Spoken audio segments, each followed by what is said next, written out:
स्वागत है आपके ट्यूशन स्टूडेंट हेल्थ। जैसे हमारे क्लास 12 का फिजिक्स सेकंड है और जिसका क्या हमने टॉपिक क्या चालू किया था, प्रकाश का अपवर्तन, जो कि पहला ही टॉपिक था और इसको हमने पहले लेक्चर में अच्छी तरीके से समझा और बताया भी था क्या कि प्रकाश का अपवर्तन क्या होता है।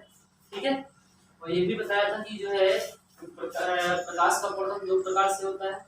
एक तो ये तो अविलंब की ओर झुकेगा या तो अविलंब से दूर हट जाएगा। तो उस कंडीशन में हमने वेग भी बताया था, वेग किसमें वेग ज्यादा होगा और किसमें वेग कम होगा, कहां पर आपतन कोण ज्यादा होगा, कहां पर अपवर्तन माध्यम में वेग ज्यादा हो जाएगा तो अपवर्तन ज्यादा होगा, यानी अपवर्तन कोण ज्यादा हो जाएगा यानी वो अविलंब से दूर हट जाएगा। लेकिन अगर प्रकाश किरण कहां विरल से सघन में जाता है, इसमें विरल सघन में जाता है तो वेग क्या होता है, कम हो जाता है, जिससे क्या होता है अपवर्तन कोण कम हो जाता है तो विचलन भी क्या होगा, कम होगा। इतनी चीजें हमने बताया था और वहां पर हमने प्रकाश के अपवर्तन के नियम भी बताए थे कि जो है आप आपतित किरण, अपवर्तित किरण तथा आपतित वृत्त पर खींचा गया बल तीन के तरह होते हैं। फिगर के माध्यम से हमने समझाया था और बताया था कि आपतन कोण की ज्यादा तथा अपवर्तन कोण की ज्यादा अनुपात एक नियतांक होता है। वहां पर एक नियतांक क्या आया था, अपवर्तनांक आया था, उसे बोलते हैं माध्यम का अपवर्तनांक, जिसे हम बोलते हैं स्नेल का नियम। अब जब माध्यम का अपवर्तनांक जो होता है, हमने क्या निकाला फार्मूला, sin i पान sin r equal to n। ये क्या था, स्नेल का नियम था। क्या है, स्नेल का नियम, ये निकाला था ना। अब ये क्या है, माध्यम का अपवर्तनांक है, n क्या है, माध्यम का अपवर्तनांक। अब ये क्या होता है, जो है जो माध्यम का अपवर्तनांक होता है वो प्रकाश के रंग अर्थात कह सकते हैं तरंगदैर्घ्य पर निर्भर करेगा, माध्यम के ताप पर भी निर्भर करेगा, लेकिन आपतन कोण पर निर्भर नहीं करेगा। और एक चीज और, माध्यम की प्रकृति पर भी निर्भर करेगा। जो अपवर्तनांक होगा, ठीक है, माध्यम का अपवर्तनांक इस पर निर्भर करेगा। नंबर एक तो माध्यम की प्रकृति पर कि माध्यम कैसा है, ठीक है, माध्यम की प्रकृति पर। दूसरा प्रकाश के रंग या कह सकते हैं अर्थात तरंगदैर्घ्य, प्रकाश के रंग अर्थात कह सकते हैं तरंगदैर्घ्य, ठीक है। और प्रकाश का जो तरंगदैर्घ्य होता है वो लगभग 3900 एंगस्ट्रॉम से 78 एंगस्ट्रॉम के बीच में होता है, ठीक है, ये प्रकाश का तरंगदैर्घ्य होता है। और तीसरा माध्यम के ताप पर कि माध्यम का तापमान कैसा है, माध्यम के ताप पर। और चौथा, ये इन बातों पर ये क्या होता है, अपवर्तनांक निर्भर करता है, लेकिन आपतन कोण पर निर्भर नहीं करता है, आपतन कोण पर निर्भर नहीं करता है। कौन नहीं करता है, माध्यम का अपवर्तनांक, ठीक है, आपतन कोण पर निर्भर नहीं करेगा। और जो अपवर्तनांक होता है वो दो राशियों की निष्पत्ति होती है, दो राशियों की निष्पत्ति मतलब अनुपात होता है, इसलिए इसका कोई मात्रक नहीं होता है, यानी अपवर्तनांक का कोई मात्रक नहीं होता। अपवर्तन होने का कारण क्या है, हमने बताया कि अगर प्रकाश किरण क्या होता है, एक माध्यम से दूसरे माध्यम में जाता है तो प्रकाश का वेग क्या होता है, परिवर्तित हो जाता है। यानी कि हमने एक तो बताया था, फिगर बनाया था इस तरीके से, यहां पर मान लो अवयव से दूर हट गया,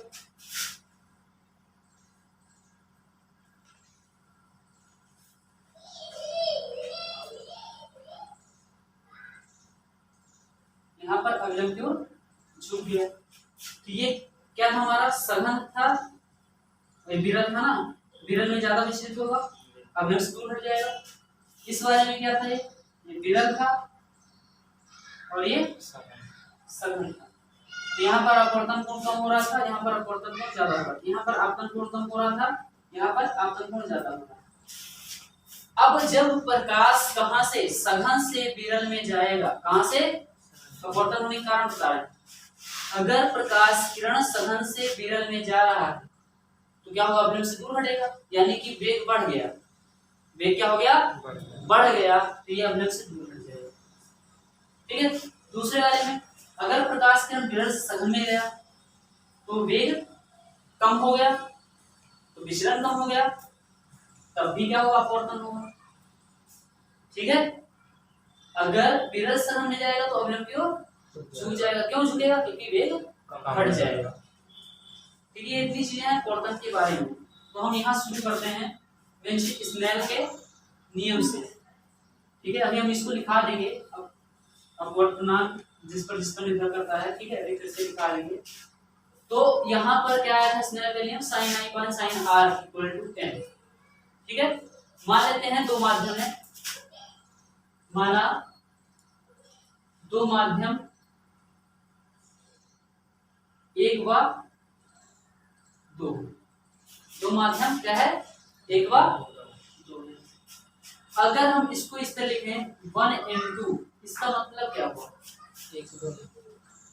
इसका मतलब हुआ माध्यम 2 का अपवर्तनांक माध्यम 1 के सापेक्ष। ये ध्यान रखना, 1n2 क्या पढ़ा जाएगा? माध्यम 2 का अपवर्तनांक माध्यम 1 के सापेक्ष। लिख दे रहे हैं यहाँ पर, माध्यम 2 का अपवर्तनांक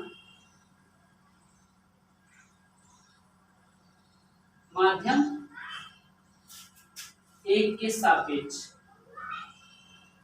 नहीं तो उल्टा लिख दो। ठीक है, ये ध्यान रखना, इसमें बहुत लोग कंफ्यूज होते हैं ना।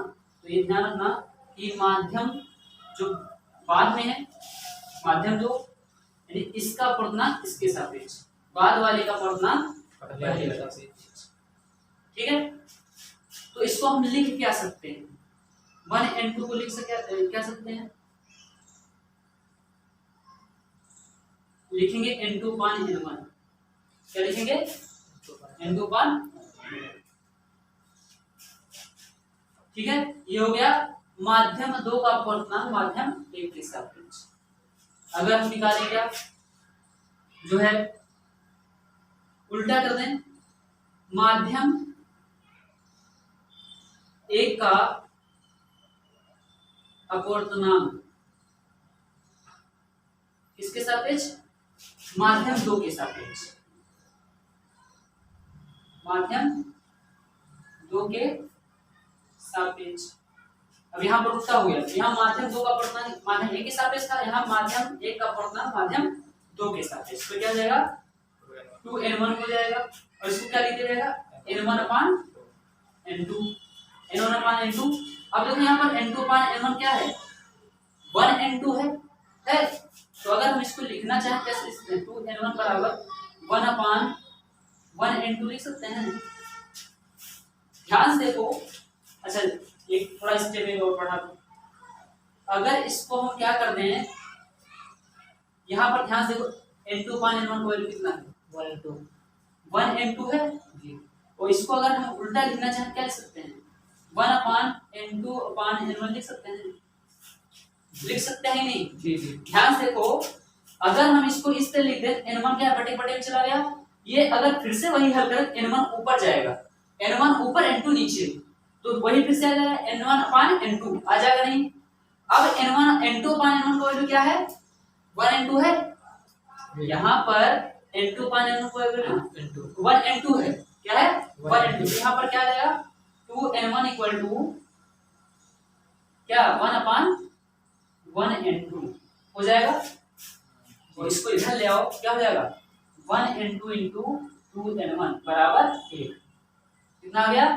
1n2 × 2n1 बराबर कितना आ गया? 1 आ गया। अब अगर इसी में हम क्या कर लें कि ऐसा कर दें कि पहला माध्यम क्या हो जाए? y हो जाए, दूसरा हो जाए कांच। पहला माध्यम y, दूसरा कांच ले लो। तो अगर ऐसा करते हैं, माना पहला माध्यम वायु तथा दूसरा माध्यम क्या है? कांच।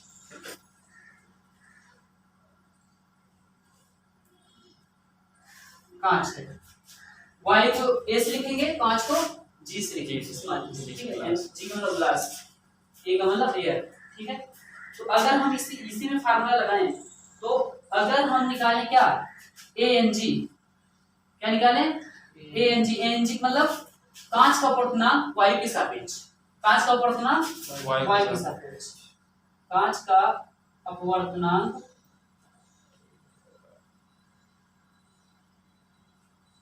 वायु के सापेक्ष, तो क्या हो जाएगा A N G equal to N G upon N A हो जाएगा, हो जाएगा नहीं एन जी अपान हो जाएगा जी। अब इसे उल्टा कर दें, हमको उल्टा कर दें क्या हो जाएगा, अगर जी एन ए निकालें, जी एन ए मतलब क्या N A upon N G, तो क्या हो जाएगा N A upon N G हो जाएगा जी। अब इसको अगर हम लिखना चाहें कैसे लिखते हैं, जी एन ए बराबर 1 अपान एन जी अपान एन ए कर सकते हैं जी। और N G upon N A value क्या है एन जी है, यहाँ पर फिर G N A equal to 1 upon A N G होगा जी। अब ये इधर आएगा क्या हो जाएगा मल्टीप्लाई हो जाएगा जी, तो A N G into G N A बराबर क्या आ जाएगा एक आ जाएगा। ये इतना समझ आया, कोई दिक्कत? अब क्या हो जाए कि माना तीन माध्यम माध्यम 1 2 व 3 है, 1 2 व 3 है, तो इसके लिए क्या हो जाएगा, जैसे इसके लिए निकाला है 1 n 2 1, वैसे यहाँ पर दो 3 है ना, तो 1 n 2 into 2 n 3 into 3 n 1 बराबर 1 हो जाएगा जी, हो जाएगा। अब क्या कर दें, यदि पहला माध्यम क्या हो वायु हो, दूसरा माध्यम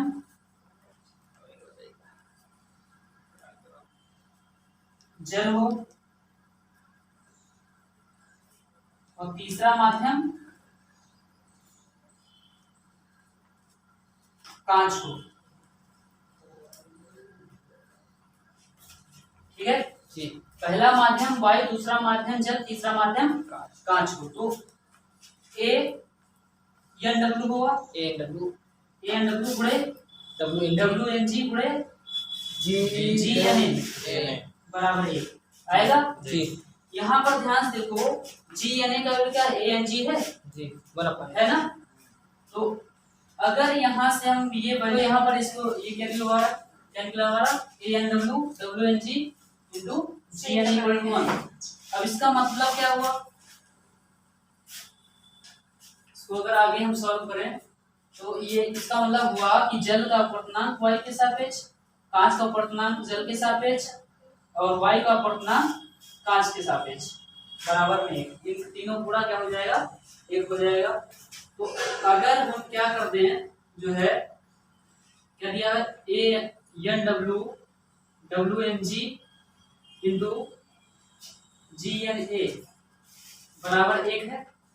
अब यहाँ पर ध्यान से देखो जी एन ए का वैल्यू क्या निकला हुआ है, 1 अपान ए एन जी निकला है, जी एन ए का वैल्यू 1 अपान ए एन जी निकला है, तो जी एन ए क्या रख दो, तो A N W N G into भी क्या हो जाएगा 1 अपान ए एन जी बराबर 1 हो जाएगा। तो अगर हम क्या कर दें ए एन डब्ल्यू एन जी बराबर लिखें, तो ये उधर जाएगा मल्टीप्लाई हो जाएगा 1 के, तो 1 से मल्टीप्लाई तो वही आएगा। अब डब्ल्यू एन जी का वैल्यू अगर हम निकालें क्या निकल के आएगा, ए एन जी अपान में क्या हो जाएगा ए एन डब्ल्यू होगा, ए एन डब्ल्यू हो जाएगा। अब ध्यान से देखो ये मतलब इसका क्या है कि अगर हम कांच का अपवर्तनांक जल के सापेक्ष निकालें तो क्या निकलेगा कि जो है कांच का अपवर्तनांक वायु के सापेक्ष, जल का अपवर्तनांक वायु के सापेक्ष। अगर हमको क्या करना है, कांच का अपवर्तनांक जल के सापेक्ष निकालना है, तो जो कांच का अपवर्तनांक वायु के सापेक्ष होगा उसका अनुपात जल के सापेक्ष, मतलब कि जल का जो अपवर्तनांक होगा वायु के सापेक्ष अनुपात के बराबर होगा, यानी इसका अनुपात बराबर होगा। जो डब्ल्यू एन जी जब निकालेंगे तो जो कांच का वायु के सापेक्ष अपवर्तनांक ठीक है होगा उसका अनुपात किसके साथ, जल का वायु के सापेक्ष, ठीक है। तो इस तरीके से हम क्या कर सकते हैं, कांच का अपवर्तनांक जल के सापेक्ष निकाल सकते हैं, ठीक है। ये फार्मूला निकल गया। न्यूमेरिकल लगाएंगे वहां जरूरत पड़ेगा इसका, ठीक है। अब आगे आता है हमारा निरपेक्ष अपवर्तनांक। निरपेक्ष अपवर्तनांक क्या होता है? निरपेक्ष अपवर्तनांक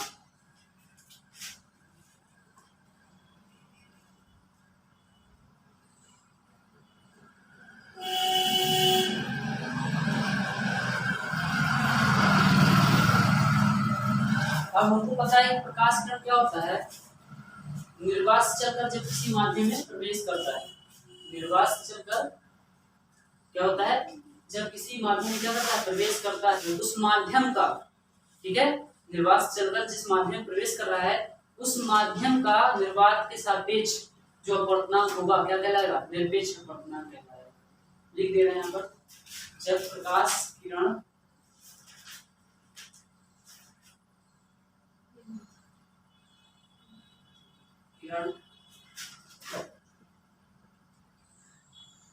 निर्वात से चलकर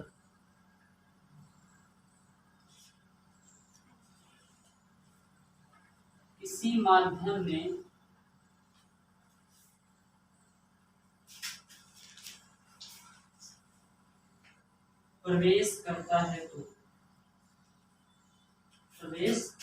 में प्रवेश करता है तो उस माध्यम का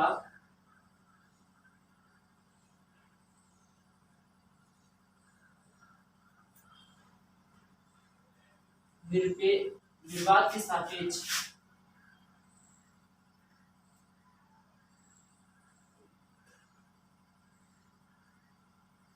अपवर्तनांक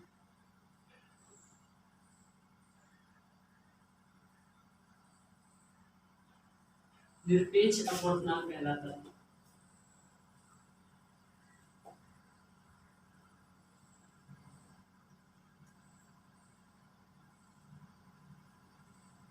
ठीक है, या जब प्रकाश किरण निर्वात से चलकर किसी माध्यम में प्रवेश करता है तो उसका उस माध्यम का निर्वात के सापेक्ष अपवर्तनांक निरपेक्ष अपवर्तनांक कहलाएगा। ठीक है, जैसे हम कहते जो है कि जो है केवल N1 है, क्या है, केवल N1 है, तो माध्यम एक का अपवर्तनांक किसके सापेक्ष होगा? वायु के सापेक्ष या निर्वात के सापेक्ष। ठीक है, माध्यम में कोई माध्यम दिया होगा उसमें प्रकाश कण प्रवेश करेगा। ठीक है, क्या करेगा? प्रवेश करेगा। ऐसा करते इसको जैसे हम Ng लिख दें, क्या लिखते हैं? Ng लिख दें। G का मतलब क्या होगा? इसको कांच। ठीक है, तो इसका मतलब क्या हुआ कि जो है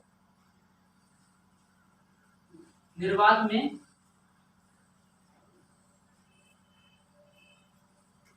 प्रकाश का वेग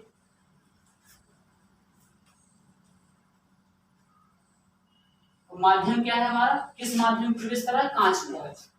तो कांच में प्रकाश का वेग, कांच में प्रकाश का वेग। तो ये क्या हो रहा है कि प्रकाश किरण कहां से, निर्वात से कांच में प्रवेश कर रहा है। प्रकाश कहां से, निर्वात से कांच में प्रवेश कर रहा है। तो वही कहा गया है कि जब प्रकाश किरण निर्वात से चलकर किसी माध्यम में, यानी माध्यम में कांच लिया है, किसी माध्यम में प्रवेश करता है तो उस माध्यम का निर्वात के सापेक्ष अपवर्तनांक, यहाँ पर निर्वात के सापेक्ष आगे क्या होगा? निर्वात वायु, निर्वात खालिश था नहीं, मतलब ये का मतलब वायु हो जाएगा। तो निर्वात के सापेक्ष अपवर्तनांक निरपेक्ष अपवर्तनांक कहलाएगा। ठीक है, तो वही हमने यहाँ पर Ng लिखा है। क्या लिखा है? Ng। तो निर्वात में प्रकाश का वेग हो जाएगा बटे में प्रकाश का वेग। अगर यही हम लिखें क्या, Nw केवल, तो क्या हो जाएगा? निर्वात में प्रकाश का वेग बटे में क्या हो जाएगा? जल में प्रकाश का वेग।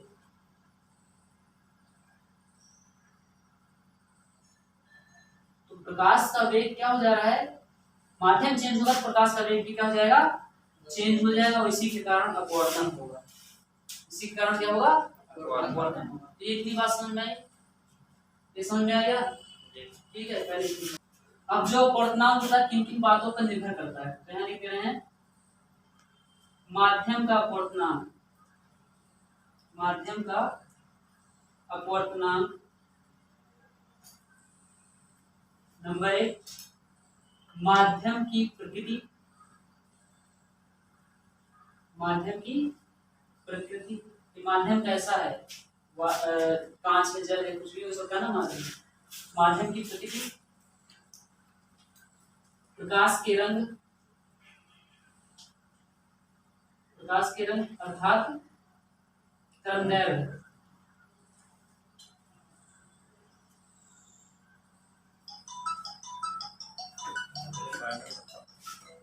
और माध्यम के ताप पर, माध्यम के ताप पर निर्भर करता है। ठीक है, माध्यम का अपवर्तनांक माध्यम की प्रकृति, प्रकाश के रंग अर्थात तरंगदैर्घ्य माध्यम के ताप पर निर्भर करता है और आपतन कोण पर निर्भर नहीं करता है, तथा आपतन कोण पर निर्भर नहीं करता है, आपतन कोण पर निर्भर नहीं करेगा। ठीक है, अब जो अपवर्तनांक होता है, अपवर्तनांक दो राशियों की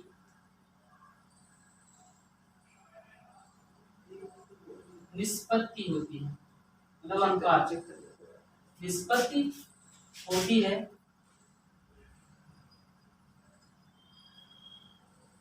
अतः इसका कोई मात्रक, इसका कोई मात्रक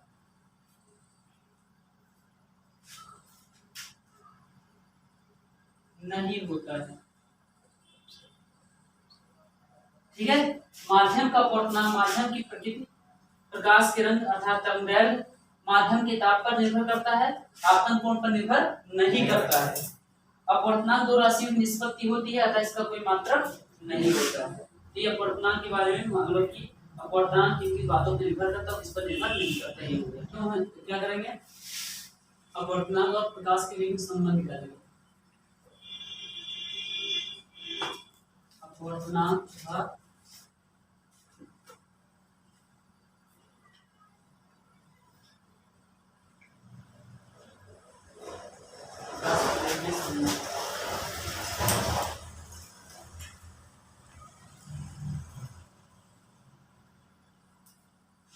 ठीक है, अब मान लेते हैं दो माध्यम है, एक और दो, इनके अपवर्तनांक क्या है, n1 और n2 है। तो अब इनके जो निरपेक्ष अपवर्तनांकों का अनुपात होगा दोनों माध्यमों में। ठीक है, दोनों माध्यमों में जो अपवर्तनांक होगा या निष्पत्ति होगी वो किसके बराबर होगी, उनके उन माध्यमों में प्रकाश के वेग की, उनके उन माध्यमों में प्रकाश के वेग की वजह लिख देते हैं, समझाते हैं। ठीक है, यदि दो माध्यम हो तो तरंग सिद्धांत के अनुसार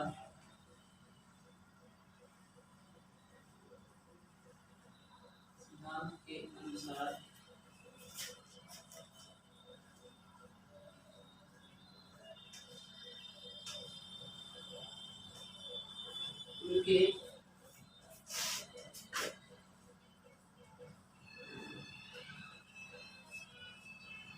निरपेक्ष अपवर्तनांक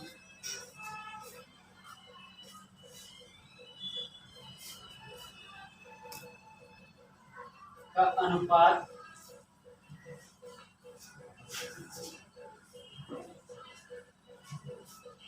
उनके उन माध्यमों में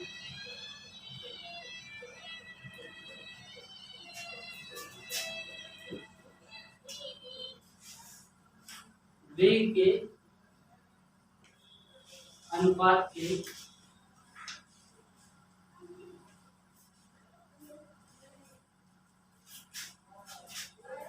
बराबर होता है।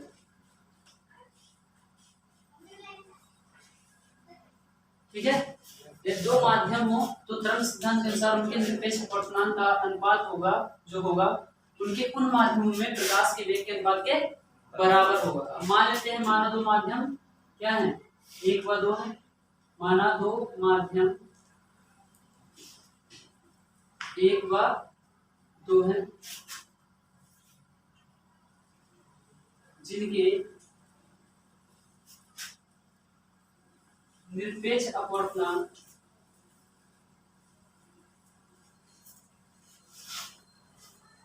क्रमशः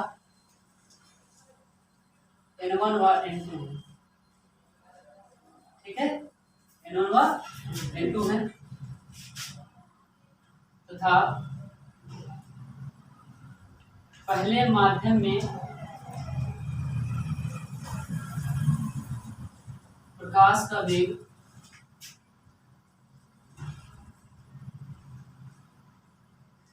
v1 व दूसरे माध्यम में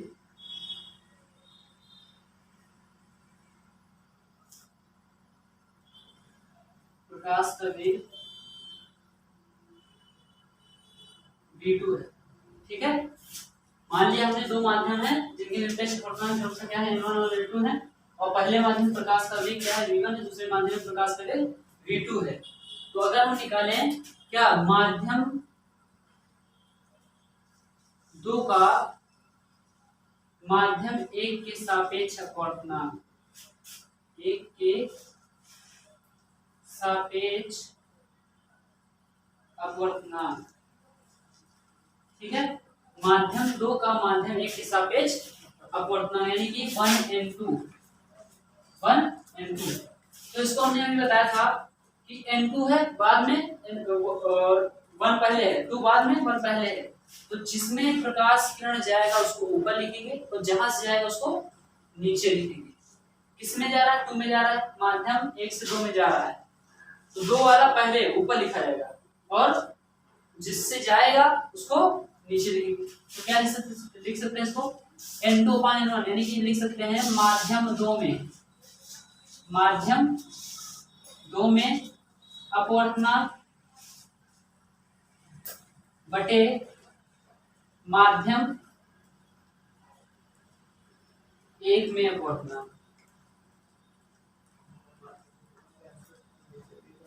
माध्यम 2 में यानी जिसमें जा रहा है अपवर्तनांक में ऐसा होगा जिसमें जाएगा उसको ऊपर और जहां से जाएगा उसको नीचे। अब वेग में क्या हो जाएगा, वेग में क्या होगा, जैसा रहेगा वैसा, जो हमारा वेग होगा वो ऊपर होगा, पहले माध्यम वेग ऊपर, दूसरे माध्यम में वेग नीचे। यानी क्या लिख सकते हैं माध्यम 1 में प्रकाश का वेग, माध्यम 1 में प्रकाश का वेग, ठीक है, बटे माध्यम 2 में प्रकाश का वेग। ठीक है, इस जिसमें जाएगा अपवर्तनांक वाले में ऊपर लिखा जाएगा और जहां से जाएगा वो नीचे लिखा जाएगा। लेकिन वेग में क्या होता है, पहले माध्यम का जैसे यहाँ पर 1 है तो ऊपर लिखा जाएगा, बाद में 2 है तो 2 नीचे लिखा जाएगा। इस तरीके से समझ जाओगे, 1 वाला है तो ऊपर 1 वाला रहेगा वेग में, 1 वाला ऊपर रहेगा और 2 वाला नीचे। लेकिन इसमें तो जिसमें जाएगा उसको ऊपर और जहां से जाएगा उसको नीचे लिखा जाता है। तो अगर हम इसको लिखना चाहें कैसे लिख सकते हैं, 1n2 = n2/n1 इक्वल टू क्या लिख सकते हैं, v1/v2 लिख सकते हैं, क्योंकि हमने पहले माध्यम प्रकाश में v1 माना, दूसरे माध्यम प्रकाश में v2 माना है और पहले माध्यम का अपवर्तनांक n1, पहले दूसरे माध्यम का अपवर्तनांक n2 है। तो इससे क्या बोलेंगे, माध्यम 2 का 1 के सापेक्ष अपवर्तनांक। ठीक है, अब क्या हो जाए, यदि माध्यम क्या हो, एक वायु तथा माध्यम 2 क्या हो, कांच हो, तो अगर हम ANG निकालें, ANG मतलब कांच का अपवर्तनांक y के सापेक्ष, G मतलब कांच, A का मतलब एयर, मतलब कि ग्लास एयर टू ग्लास, यानी कि कांच का अपवर्तनांक y के सापेक्ष। ठीक है, तो क्या हो जाएगा, क्या लिख सकते हैं इसको, mg/na लिख सकते हैं, mg/na। अगर चाल की वेग की बात करें तो वायु क्या लिखेंगे इसको, ये है वायु में प्रकाश का वेग, वायु में प्रकाश का वेग बटे कांच में प्रकाश का वेग। एनजी मतलब क्या हुआ, कांच का अपवर्तनांक वायु के सापेक्ष, तो इससे क्या लिखेंगे, वायु में प्रकाश का वेग, एक मतलब एयर को ना वायु हुआ, वायु में प्रकाश का वेग वही तो है ना, माध्यम एक, तो यहाँ पर एक माध्यम पहले है तो प्रकाश का वेग ऊपर लिखा जाएगा और दो माध्यमों का नीचे लिखा है। लेकिन अपवर्तनांक में क्या था, N2 जिसमें जा रहा प्रकाश उसका अपवर्तनांक ऊपर लिखा जाता है और जहां जा रहा है उसको नीचे लिखा जाता है। तो वैसे यहाँ पर हुआ, कांच में जा रहा था तो Ng ऊपर हो गया, कहां से जा रहा था, एयर से जा रहा था, Na ऊपर गया।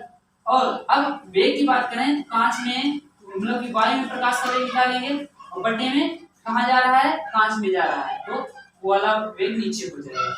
तो इसको हम कैसे लिख सकते हैं, Amg वायु में प्रकाश का वेग है, निर्वात होगा वायु में प्रकाश का वेग कितना होता है, उसको c से लिखा जाता है, प्रकाश की चाल को निर्वात वायु में c से लिखा जाता है, ठीक है।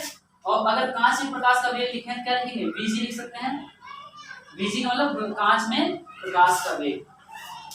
अगर हमको निकालना है क्या, कांच का अपवर्तनांक किसके सापेक्ष, वायु के सापेक्ष, तो क्या होगा, उनके उन माध्यमों में प्रकाश के वेग का क्या होगा, अनुपात होगा, जो भी माध्यम होगा उनका क्या होगा, अनुपात होगा। ये अपवर्तनांक, ये प्रकाश का वेग है, ये प्रकाश का वेग है और ये जो माध्यम उसमें प्रकाश का वेग, कांच में प्रकाश का वेग है, ये निर्वात अथवा वायु में प्रकाश का वेग किससे लिखा जाता है, ये चार को किससे लिखा जाता है, c से लिखा जाता है, और कांच में तो हमने Vg लिख दिया, ठीक है। तो ये हो गया हमारा अपवर्तनांक तथा प्रकाश के वेग में संबंध। तो समझ में आए, तो यहाँ पर वायु में प्रकाश का वेग है बटे में कांच में प्रकाश का वेग, वायु निर्वात अथवा वायु प्रकाश का वेग को c से लिखा जाता है, कांच में वेग को किससे, Vg से लिखा जाता है। तो Ang अगर हमको कांच का अपवर्तनांक वायु के सापेक्ष निकालना है और हमको वेग दिया है दोनों माध्यमों में, तो हम आसानी से क्या कर सकते हैं, अपवर्तनांक निकाल सकते हैं। तो इस फार्मूले का यूज किया जाएगा न्यूमेरिकल लगाने में, ठीक है। ये हो गया। अगर हम बात करें अपवर्तन का कारण, तो अपवर्तन का कारण क्या होता है कि जो है प्रकाश अगर एक पारदर्शी माध्यम से दूसरे माध्यम में जा रहा है, क्या होता है कि अगर विरल सघन में आता है तो प्रकाश का वेग क्या होता है, कम हो जाता है, जिससे क्या होता है, अपवर्तन कोण घट जाता है। अपवर्तन कोण घट जाएगा तो कम विचलित होगा, कम अपवर्तन होगा।